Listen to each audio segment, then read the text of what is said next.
Welcome to Newsmax TV. I'm Kathleen Walter. Republicans are rolling out a new initiative just as President Obama's job approval numbers hit a new low amidst the oil spill crisis in the Gulf, mounting disapproval over health care reform, and a struggling economy. Joining us to talk about all of that is Representative Kevin McCarthy of California, the Republicans' Chief Deputy Whip. He joins us now from Washington. Welcome to Newsmax TV, Representative. Thanks for having me. Representative McCarthy, you and other members of GOP leadership this week rolled out the America Speaking Out initiative. What does the initiative involve, and why is it so important for Americans? Well, for so long, you find that Washington has not been listening to the people. And we went to the museum to actually roll it out because in the front of the museum is the First Amendment, where it empowers the people to petition their government. And that's the symbol we want to give. I think there's nothing more powerful or inspirational than the common voice from the common man. And this is about the best ideas are not sitting here in Washington, they're out throughout the country. Republicans have been offering alternatives and better ideas and solutions all the way through the last 2 years. But we're only 177. So for our ideas to even win, we need the power of the people. So americaspeakingout.com allows anybody to come in, submit an idea, vote on that idea, debate an idea. And we're not fearful of our ideas or our principles. We want to be able to debate them. Now, I understand that these ideas that you're soliciting will help to shape a new agenda for Congress. Is this going to lead to a new contract with America, if you will, what you have described in the past as a commitment to America? Well, the one thing I see is you will find from this process, and this is just one element of it, that ideas will gather. There'll be bills that we have introduced, but we will go and introduce bills this Congress as we move forward. And that will be part of the commitment that we're able to show the solutions and the better ideas, but at the same time have the American people a part of it to help us pass them right here and right now. Okay, so this is about policy setting, and it's also about a commitment, correct? Yes. Okay. When can we expect to see this commitment? What do you expect is going to be in it? Well, a couple different things. I mean, I think people will be talking about jobs.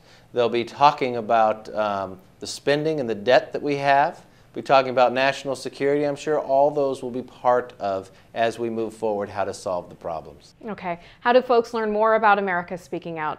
They just need to go to americaspeakingout.com. Submit your ideas. We'll be unveiling next week our iPhone applications and others. It'll be as easy as going to your phone or within social media, letting it out to all your friends. So just visit americaspeakingout.com and let your voice be heard. Now, Republicans have taken a lot of heat in the past for not necessarily adopting social media and technology as quickly as Democrats have. President Obama was a great example of using social media to his advantage in the last election.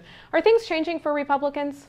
I believe they're changing, and they're changing for everyone. I mean, how I pay my bills or how I even buy my movie tickets today have fundamentally changed. But the way I interact with Congress, that has not changed. So we need to open it up, and that's what americaspeakingout.com is all about. Opening it up, bringing sunshine in, and greater accountability. And you only do that to the people across America. All right, Representative, let's talk about a couple other issues making headlines in Washington. One of the biggest continues to be the controversy surrounding one of your colleagues, Democratic Representative Joe Sestak, and whether the White House offered him a job if he dropped out of the Senate primary in which he ultimately defeated Arlen Specter. The GOP is calling for an investigation to determine whether a criminal or impeachable act was committed. Does this have legs, and if so, where is it heading? I think it does have legs from a lot of different reasons. Is this a pattern of this White House, of how they handle things? But offering somebody a job to get out of a race, I mean, Sestak said it happened. And from a different aspect, too, this is an individual that was in the military. This was an individual that, what are the code you live by? And from one perspective, the president's out giving speeches to all the different academies on graduations. What would he expect of those graduates and those cadets that would happen in that situation as well? They'd have to report the incident. And I think that's what America is looking for, and some truth in what really transpired. Okay, let's talk about this massive oil spill in the Gulf and the future of offshore drilling. President Obama yesterday suspended Arctic oil drilling until 2011. Does the spill in the Gulf change at all Republican policy on drilling? Well, I think from a perspective, Republicans' policy when it comes to energy has always been energy independent. So it's a concept of a lot of different forms of energy. We believe in safe, environmentally sound energy. The biggest problem we have right now is the inaction of cleaning this up.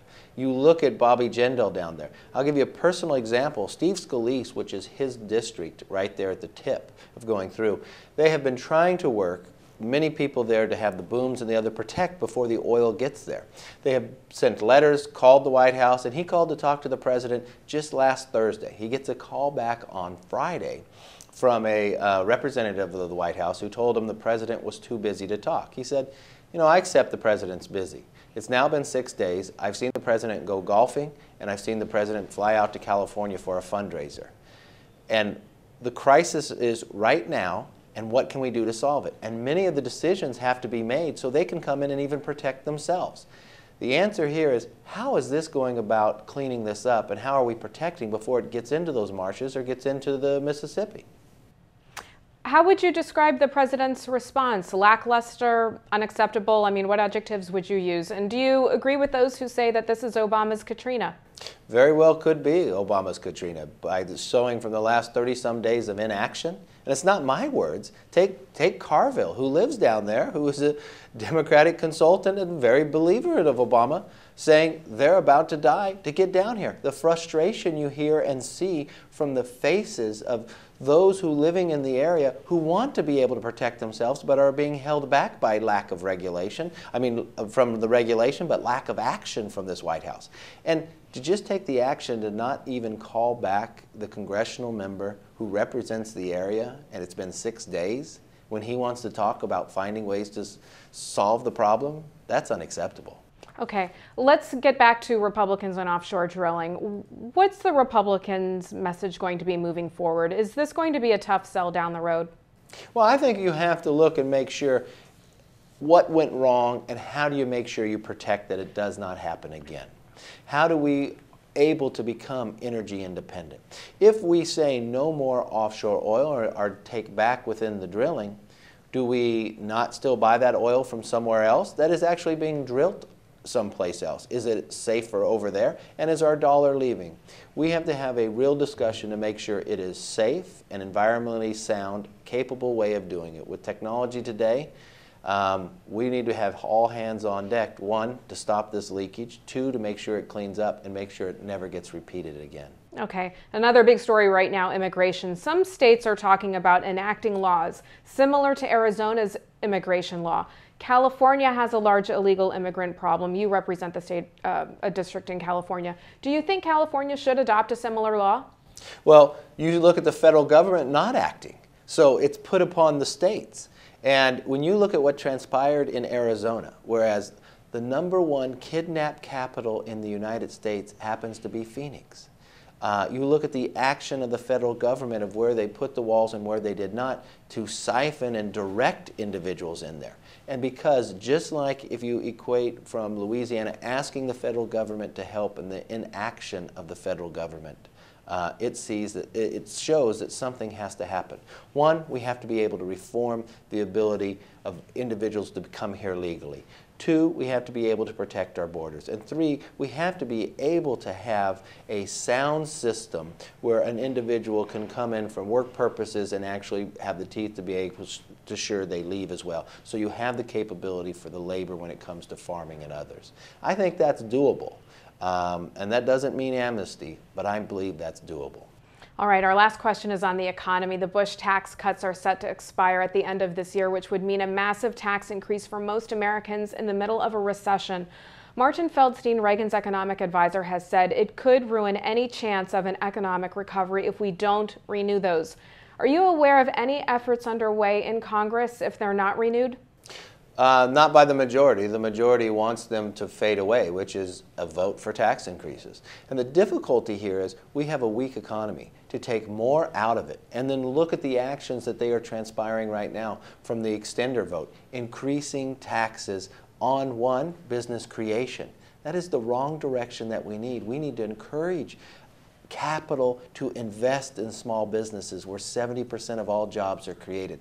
Don't punish them. Let's encourage the individual to start the small business and grow the jobs, because this is the first time that you have found since the Depression that we've had a whole election cycle where unemployment has been above 9%.